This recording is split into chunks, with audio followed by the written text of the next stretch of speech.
Assalamualaikum warahmatullahi wabarakatuh. Salam sejahtera bagi kita semua. Selamat malam semuanya. Di sini kami dari kelompok 6 akan mempresentasikan tentang isu ketahanan pangan di wilayah Asia Tenggara, yakni Laos. Tentunya saya tidak sendiri. Saya sebagai moderator yakni Laila Tushifa dengan teman-teman saya terdapat Sofiani Diva Wijaya, Ardelia Arta MSA, dan Raihana Fadilah yang akan mempresentasikan tentang isu ketahanan pangan terlebih khususkan di negara Laos. Di sini presentasi akan dipaparkan tentang materi tersebut, setelah itu dilanjut dengan sesi tanya jawab. Sebelum memulai presentasi ini, alangkah baiknya kita tahu terlebih dahulu apa sih ketahanan pangan itu. Menurut Food and Agriculture Organization atau FAO menyatakan bahwa ketahanan pangan adalah kondisi ketika semua masyarakat dapat setiap saat memiliki akses fisik, sosial, dan ekonomi terhadap pangan yang cukup, aman, dan bergizi sesuai dengan kebutuhan dan selera pangan mereka, supaya dapat menjalani kehidupan aktif dan sehat secara berkelanjutan. Di sini kelompok kami memilih negara Laos karena Laos sendiri merupakan negara berkembang yang menghadapi tantangan ketahanan pangan. Meski sebagian besar penduduknya tinggal di pedesaan dan bergantung pada pertanian, sektor ini masih memberi kontribusi yang rendah terhadap PDB atau produk domestik bruto.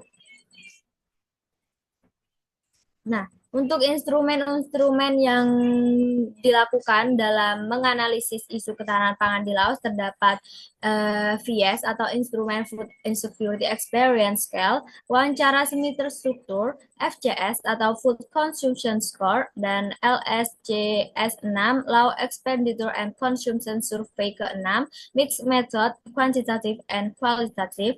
Setelah itu ada studi literatur. Selanjutnya akan dijelaskan oleh rekan saya.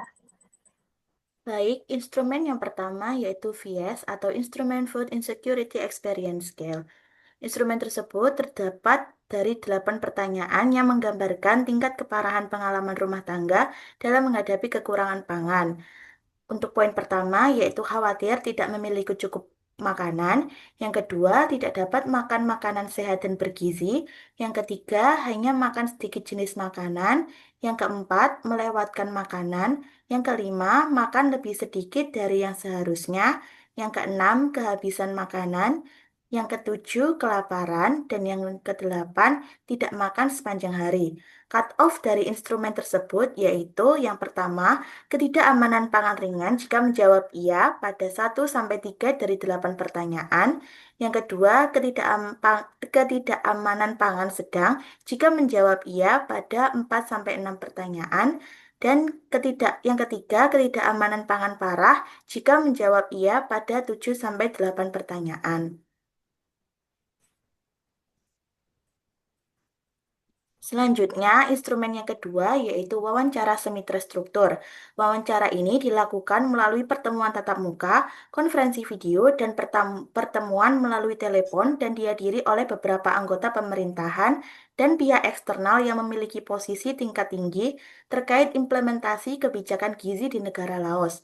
Pihak eksternal tersebut seperti LSM asing, Badan Perserikatan Bangsa-Bangsa atau PBB, dan kerjasama bilateral maupun multilateral dengan jumlah 6 pejabat tinggi pemerintahan, 4 penasihat kebijakan, 3 direktur LSM, 6 manajer program, dan 1 konsultan eksternal.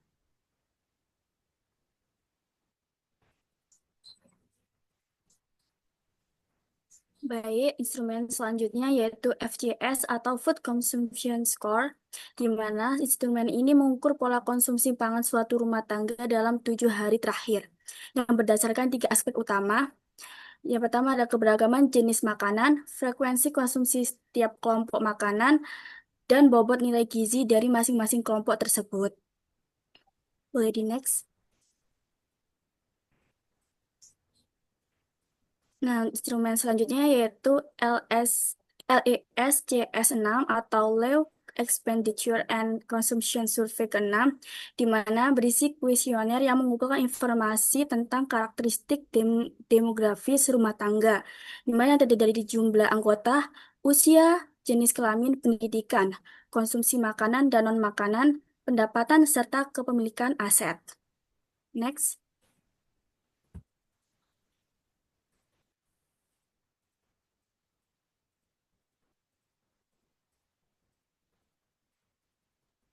Bisa dilanjut, Raihana.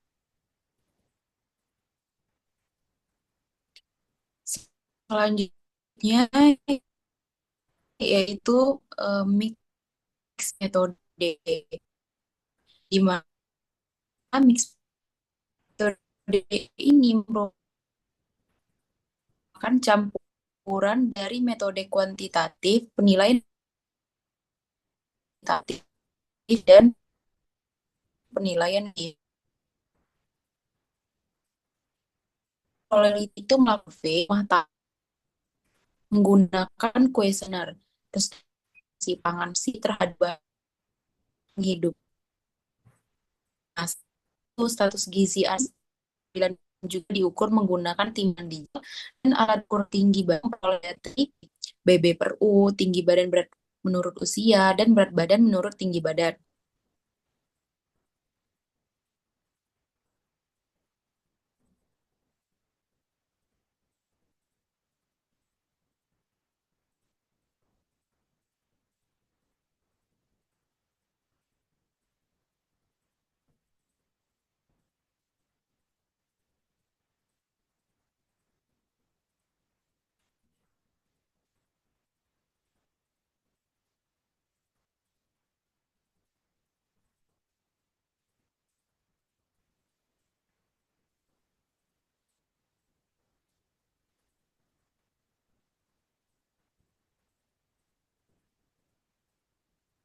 Baik, saya akan lanjutkan untuk studi literatur, di mana pendekatan ini merupakan metode penelitian yang dilakukan dengan mengumpulkan, menelaah, dan menganalisis berbagai sumber informasi atau publikasi yang relevan dengan topik yang sedang diteliti tanpa melakukan pengumpulan data secara langsung di lapangan. Boleh di next? Oke, baik. Saya lanjutkan. Dengan adanya instrumen-instrumen yang telah dijelaskan sebelumnya, maka terdapat isu ketahanan pangan di Laos ini yang akan kami angkat, yakni dari berbagai instrumen yang beragam menunjukkan bahwa terdapat masalah pemenuhan gizi dalam mewujudkan ketahanan pangan. Berkaca pada data selain instrumen tersebut pada Global Food Security Index 2022 yang menunjukkan bahwa terdapat beberapa masalah gizi stunting menduduki posisi yang pertama dan masalah gizi di Laos dengan di Laos yakni underweight pada persentase 21,1%. Selanjutnya akan dijelaskan tentang faktor penyebab isu ketahanan pangan. Faktor apa aja sih yang berpengaruh yang membuat kekurangan gizi di Laos? Akan dijelaskan oleh rekan saya.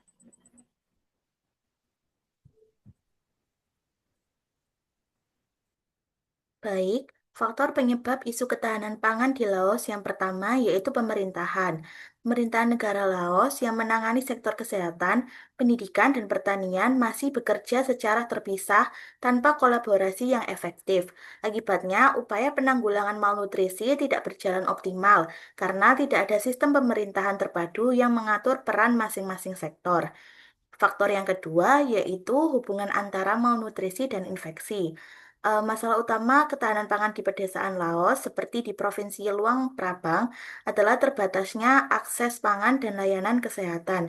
Selama pandemi COVID-19, sekitar 80% rumah tangga mengalami kesulitan memenuhi kebutuhan pangan akibat naiknya harga, kehilangan pendapatan, dan kurangnya stok makanan. Lebih dari 85% rumah tangga juga mengalami penurunan penghasilan yang berdampak pada penurunan kualitas konsumsi dan terganggunya akses layanan kesehatan. Akibatnya, layanan penting seperti imunisasi dan penanganan gizi buruk menurun, meningkatkan risiko malnutrisi pada anak dan perempuan, serta memperburuk ketahanan pangan secara keseluruhan.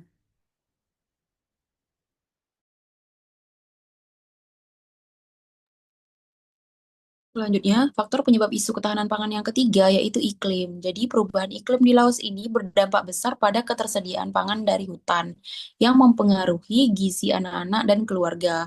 Penurunan ini disebabkan oleh eksploitasi berlebihan dan perubahan cuaca seperti musim kemarau yang panjang serta hujan tak menentu. Nah, pangan hutan ini penting bagi gizi anak, terutama di daerah dengan akses pangan terbatas, karena membantu mencegah kekurangan berat badan. Namun, akses terhadap pangan hutan makin berkurang akibat iklim. Strategi adaptasi seperti menanam hasil hutan non-kayu di rumah dan membeli dari pasar bisa menjadi solusi, tetapi perlu dukungan dari dan kebijakan pengolahan lahan berkelanjutan, pemantauan iklim, dan pelatihan komunitas agar ketahanan pangan bisa terjaga dalam jangka panjang. Selanjutnya, eh, akses pangan dan layanan kesehatan, keamanan pangan dan penyakit bawaan makanan di Laos, terutama yang berkaitan dengan nutrisi manusia. Jadi, penyakit bawaan makanan itu yang tidak aman yang terkontaminasi oleh bahan kimia atau patogen seperti bakteri, virus, dan parasit, merusak pembangunan ekonomi dan sosial terutama di daerah rendah di dunia, menurut WHO tahun 2022. Nah, penyakit bawaan makanan seringkali meliputi mual, muntah, diare, dan demam, tapi dapat menyebabkan penyakit kronis, kanker, atau kematian karena mengonsumsi makanan yang tidak aman. Nah, yang pertama itu praktik pertanian yang buruk, yang kedua penanganan makanan yang buruk, yang ketiga penyimpanan yang buruk, dan rantai dingin yang tidak memadai untuk barang yang sangat mudah rusak. Dan yang keempat, udara yang tidak aman digunakan untuk irigasi, pengolahan makanan, dan pembersihan.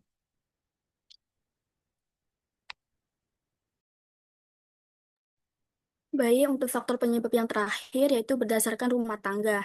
Di sini ada dua karakteristik. Yang pertama ada karakteristik individu. Ada usia kepala rumah tangga, di mana semakin tua usia kepala rumah tangga, semakin tinggi pendapatan dan kekayaan. Kemudian ada pendidikan kepala rumah tangga, di mana pendidikan yang lebih tinggi memberikan akses pada pekerjaan dan pendapatan yang lebih baik. Kemudian ada gender kepala rumah tangga, di mana disebabkan peran aktifnya perempuan Laos dalam pekerjaannya. Kemudian yaitu karakteristik rumah tangga. Yang pertama ada ukuran rumah tangga, di mana bertambahnya jumlah anggota keluarga dapat menyebabkan beban konsumsi lebih tinggi.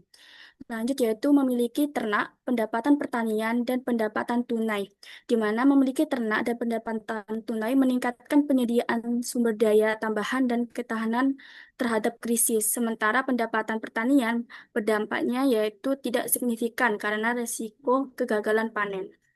Next.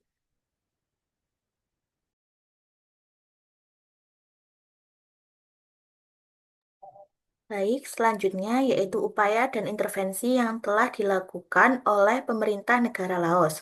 Yang pertama yaitu kebijakan gizi nasional atau National Nutrition Policy atau NNP. Kebijakan ini dibuat oleh negara Laos yang memberikan wewenang kepada Kementerian Kesehatan untuk memimpin penanganan gizi dan membentuk koalisi nasional yang melibatkan berbagai kementerian serta mitra pembangunan seperti PBB dan NGO. Dengan adanya kebijakan tersebut, seluruh pihak bekerja sama untuk mencapai tujuan bersama. Akibatnya, prevalensi stunting menurun, kerjasama lintas sektor meningkat, dan program gizi menjadi lebih efektif dan terarah. Yang kedua, pembentukan koalisi multisektor. Koalisi ini dipimpin oleh Kementerian Kesehatan yang mencakup pemerintah pusat dan daerah, lembaga internasional seperti WHO, FAO, UNICEF, World Bank, dan lain-lain, LSM, dan mitra pengembangan lainnya. Koalisi ini bertujuan untuk berbagi sumber daya, keahlian, dan wewenang dalam proyek gizi. Selanjutnya, interferensi pendidikan dan sosial. Pendidikan berperan penting dalam meningkatkan kesadaran dan praktik keamanan pangan. Revisi kurikulum sekolah, pelatihan tenaga kesehatan, serta pendekatan budaya lokal seperti cerita dan lagu terbukti efektif. Penurunan infeksi sebesar 67% di Provinsi Pongsali melalui pelatihan berbasis komunitas lintas etnis. Upaya dan intervensi yang telah dilakukan selanjutnya itu penanganan penyakit dari makanan. Penyakit seperti cacing hati dan Tainiasis diatasi melalui pemberian obat massal, atau MDA, edukasi dan perbaikan sanitasi. Pendekatan One Health yang melibatkan manusia dan hewan lebih efisien secara biaya dan efektif menghentikan penularan penyakit zoonosis.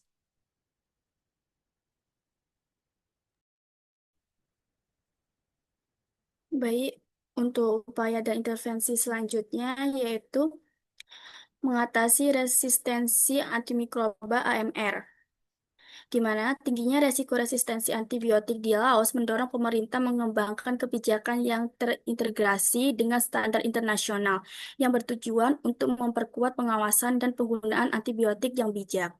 Selanjutnya yaitu survei dan pemantauan ketahanan pangan, di mana pemerintah Laos bekerja sama dengan organisasi internasional seperti FAO dan WFP untuk melakukan survei pemantauan ketahanan pangan di Laos.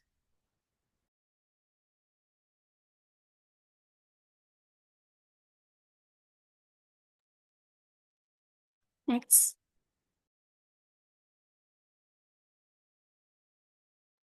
Baik, selanjutnya ada program diversifikasi pertanian. Petani didorong untuk tidak bergantung hanya menanam pangan tunggal seperti padi, tetapi mulai mengembangkan usaha peternakan dan perikanan supaya mata pencaharian itu beragam. Diversifikasi ini bertujuan untuk mengurangi keluarga rentan terhadap krisis dan meningkatkan pendapatan keluarga.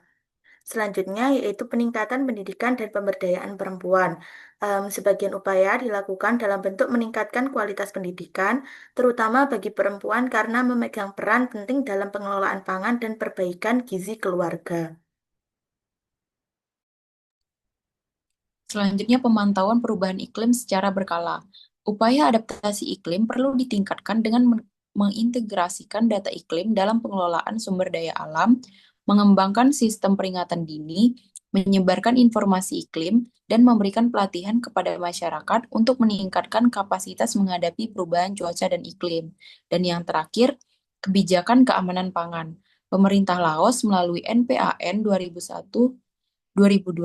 hingga 2025 menetapkan keamanan pangan sebagai prioritas strategis untuk mendukung tujuan pembangunan berkelanjutan, khususnya pengurangan kelaparan dan peningkatan kesehatan. Langkah-langkahnya meliputi penyusunan regulasi, pengawasan risiko pangan, inspeksi makanan, serta pelatihan keamanan pangan berbasis GMP dan HACCP. Laos juga menjalin kerjasama dengan Thailand untuk standarisasi sistem keamanan pangan.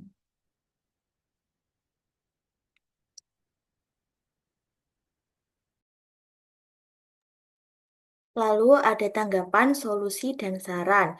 Yang pertama yaitu intervensi terkait kebijakan gizi nasional atau NNP. Kebijakan gizi nasional Laos menunjukkan komitmen kuat pemerintah dalam mengatasi masalah gizi seperti stunting, wasting, dan kekurangan mikronutrien. Namun, koordinasi antar lembaga yang kurang efektif membuat pelaksanaannya belum optimal. Yang kedua yaitu intervensi pendidikan dan sosial. Yang pertama yaitu intervensi edukatif berbasis budaya di Laos berhasil menurunkan infeksi hingga 67%. Strategi ini perlu diperluas ke daerah lain dengan penyesuaian lokal dan evaluasi berkala.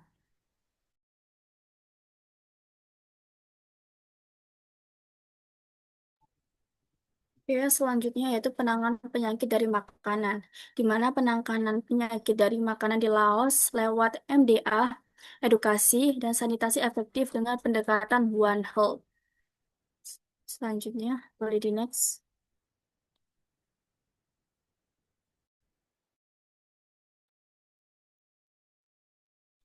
Kemudian yaitu survei dan pemantauan ketahanan pangan, di mana kerjasama pemerintah Laos dengan FAO dan WFP dalam survei ketahanan pangan 2020 penting untuk merumuskan kebijakan tepat sasaran. Selanjutnya yaitu mengatasi resistensi antimikroba atau AMR, di mana pemerintah Laos mengatasi resistensi antimikroba dengan kebijakan integrasi sesuai standar internasional. Yaitu selanjutnya yaitu program diversifikasi pertanian, di mana seperti pengembangan peternakan dan perikanan untuk mengurangi ketergantungan pada satu komoditas.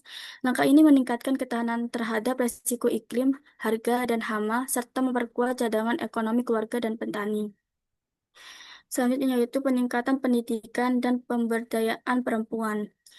Peningkatan pendidikan perempuan, terutama di pedesaan, sangat strategis untuk memperkuat ketahanan pangan dan gizi keluarga, karena perempuan berperan penting dalam pengelolaan pangan dan kesehatan rumah tangga.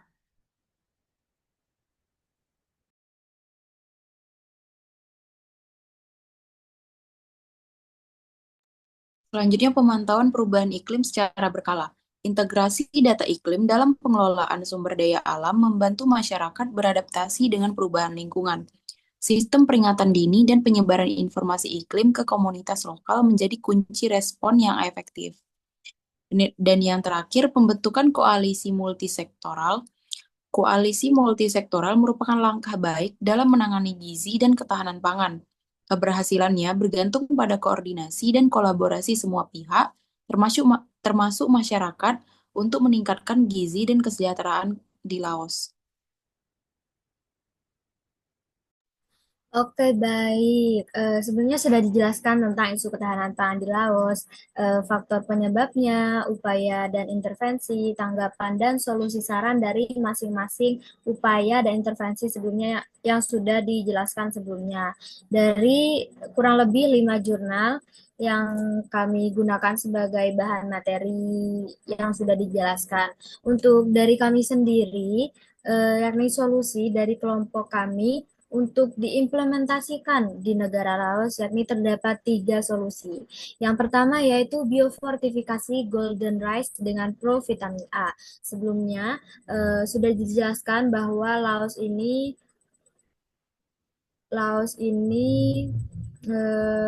petaninya itu lebih sering menanam padi dan makanannya bergantung pada nasi. Nah, biofortifikasi tanaman lokal seperti pengembangan varietas padi yang diperkaya vitamin A, contohnya seperti golden rice, merupakan strategi yang menjanjikan untuk mengatasi kekurangan mikronutrien di Laos.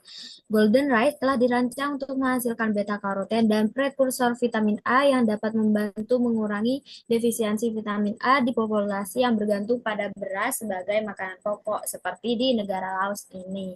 Meskipun tidak menggantikan kebutuhan akan diversifikasi makanan, biofortifikasi dapat menjadi pelengkap efektif dalam strategi gizi nasional, terutama di daerah pedesaan dengan akses terbatas ke sumber gizi lain. Karena kalau kita mengubah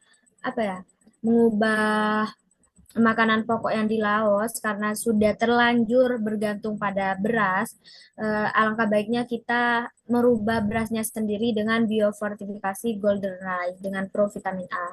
Selanjutnya, solusi kedua dari kelompok kami untuk Laos yakni program subsidi makanan bergizi untuk anak dan ibu. Seperti halnya sama di Indonesia, terdapat program makan gizi gratis, akan tetapi mungkin di Indonesia ini harus ada evaluasi ya teman-teman. Karena di sini kalau solusi dari kelompok kami, program ini mempunyai limitasi sasaran yang mendapatkan program tersebut. Dan hal ini tidak selalu berbentuk makanan, tetapi bisa berbentuk subsidi supaya keluarga tersebut dapat lebih mudah mengakses makanan dengan adanya subsidi tambahan. Pemerintah Laos dapat mempertimbangkan pemberian subsidi atau sistem voucher makanan bergizi khusus untuk rumah tangga dengan anak balita serta ibu hamil yang menyusui. Kalau kita bandingkan dengan negara kita sendiri, solusi dari kami dan program yang ada di pemerintah itu sangat berbeda teman-teman, karena sasarannya sudah dipertimbangkan, yakni sasarannya hanya pada anak balita dengan 1000 hari emasnya, 1000 hari pertama, ibu hamil serta ibu menyusui, yang dimana hal tersebut akan sangat berpengaruh terhadap stunting. Nah, kelompok tersebut merupakan kelompok rentan terhadap malnutrisi. Seperti yang sudah saya jelaskan, intervensi tersebut dapat memungkinkan pemenuhan kebutuhan gizi secara langsung dan cepat, khususnya di wilayah-wilayah dengan tingkat stunting dan underweight baik yang tinggi. Subsidi pangan yang ditargetkan dapat menjadi jembatan sementara sembari menunggu efek jangka panjang dari program edukasi, diversifikasi pertanian, atau penguatan ekonomi rumah tangga yang sebelumnya sudah dilakukan oleh pemerintah Laos. Oke, selanjutnya adalah solusi dari kelompok kami yang ketiga, yakni kampanye perubahan perilaku berbasis media sosial lokal. Di zaman sekarang, siapa sih yang tidak menggunakan media sosial lokal? Maka dari itu, di sini kami memanfaatkan media sosial tersebut untuk meningkatkan kesadaran masyarakat terhadap isu gizi dan sanitasi melalui kampanye perubahan perilaku berbasis media lokal seperti radio komunitas, grup WhatsApp desa, ataupun media sosial berbasis komunitas. Pendekatan ini memungkinkan penyebaran informasi yang cepat, murah, dan menjangkau lebih banyak lapisan masyarakat, terutama generasi muda, supaya rantai kekurangan gizi ataupun pemenuhan gizi yang kurang tepat itu bisa terputus pada generasi muda sekarang, dan generasi-generasi selanjutnya pemenuhannya lebih efektif jika dikemas dalam bentuk yang menarik. Kampanye tersebut seperti menyesuaikan dengan budaya, terus kampanye ini dapat menjadi alat efektif dalam membentuk kebiasaan makanan yang lebih sehat dan perilaku bersih sehari-hari. Sebelumnya, untuk menyiapkan bahan materi presentasi kali ini, di sini kelompok kami menggunakan 5 jurnal. Pasti dalam 5 jurnal tersebut terdapat beberapa perbedaan, mulai dari instrumen, temuan, dan intervensi. Nah, hal tersebut akan dijelaskan oleh rekan saya, yakni Sofi. Baik, untuk perbandingan isu ketahanan pangan antar jurnal dari jurnal 1 sampai 5, yang pertama untuk jurnal 1 berfokus pada pemerintah yang berlokasi di Vientiane yang menggunakan instrumen wawancara dengan intervensi menggunakan program NNP dan koalisi. Sedangkan untuk jurnal 2 yaitu berfokus pada gizi dan 6 pilar FAO yang berlokasi di Laos nasional yang menggunakan instrumen VS. Kemudian yaitu jurnal 3, yaitu berfokus pada iklim dan pangan hutan, yang berlokasi di 6 desa, yang terdapat di 3 provinsi, yang menggunakan instrumen FGD, survei antropometri. Untuk jurnal 4, yaitu berfokus pada rumah tangga, berlokasi di Laos, kemudian menggunakan instrumen FCS dan LESCS6.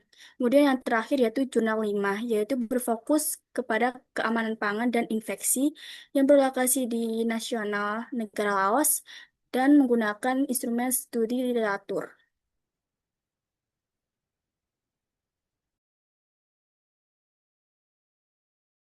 Oke, baik teman-teman, sudah dijelaskan tentang perbedaan antara 5 jurnal tersebut. Sekarang memasuki sesi tanya jawab. Oh, sebelumnya ini merupakan referensi yang kami gunakan untuk menyusun materi pada kali ini. Oke, memasuki sesi tanya jawab. Mungkin dari penyimak presentasi kali ini mungkin ada yang bisa ditanyakan, boleh angkat tangan.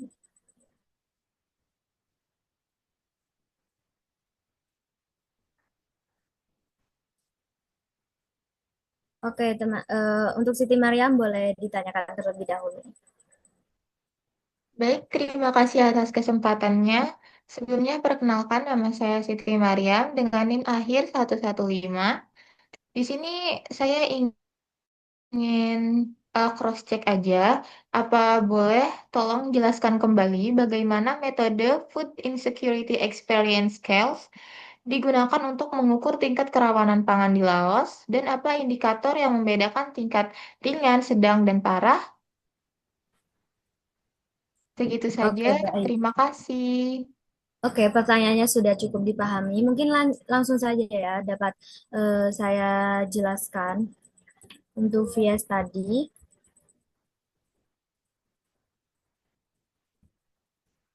Oke, sebentar. Oke, sebelumnya VS ini merupakan instrumen yang memiliki 8 pertanyaan. Nah, 8 pertanyaan ini akan ditanyakan ketika wawancara. Nah, 8 pertanyaan ini menyangkut seperti yang ada pada slide dari nomor 1 hingga 8. Seperti khawatir tidak memiliki cukup makanan, tidak dapat makan makanan sehat bergizi hingga tidak makan sepanjang hari. Untuk indikator penentu dalam kekurangan gizi atau hal lain itu terdapat pada cut-off instrumen VS, yakni satu ketidakamanan pangan ringan jika menjawab iya pada 1 sampai 3 pertanyaan dari 8 pertanyaan. Setelah itu ketidakamanan pangan sedang jika menjawab iya pada 4 sampai 6 pertanyaan. Yang ketiga yakni ketidakamanan pangan parah jika menjawab iya pada 7 sampai 8 pertanyaan. Misalkan ketidaknyamanan pangan ringan jika menjawab iya pada 1 sampai 3 dari 8 pertanyaan. Misal mengiyakan pertanyaan yang pertama, yang ketiga dan yang kelima itu termasuk dalam ketidakamanan pangan ringan jika menjawab iya. Oke, apakah bisa dipahami? Baik, bisa dipahami dengan jelas. Terima kasih.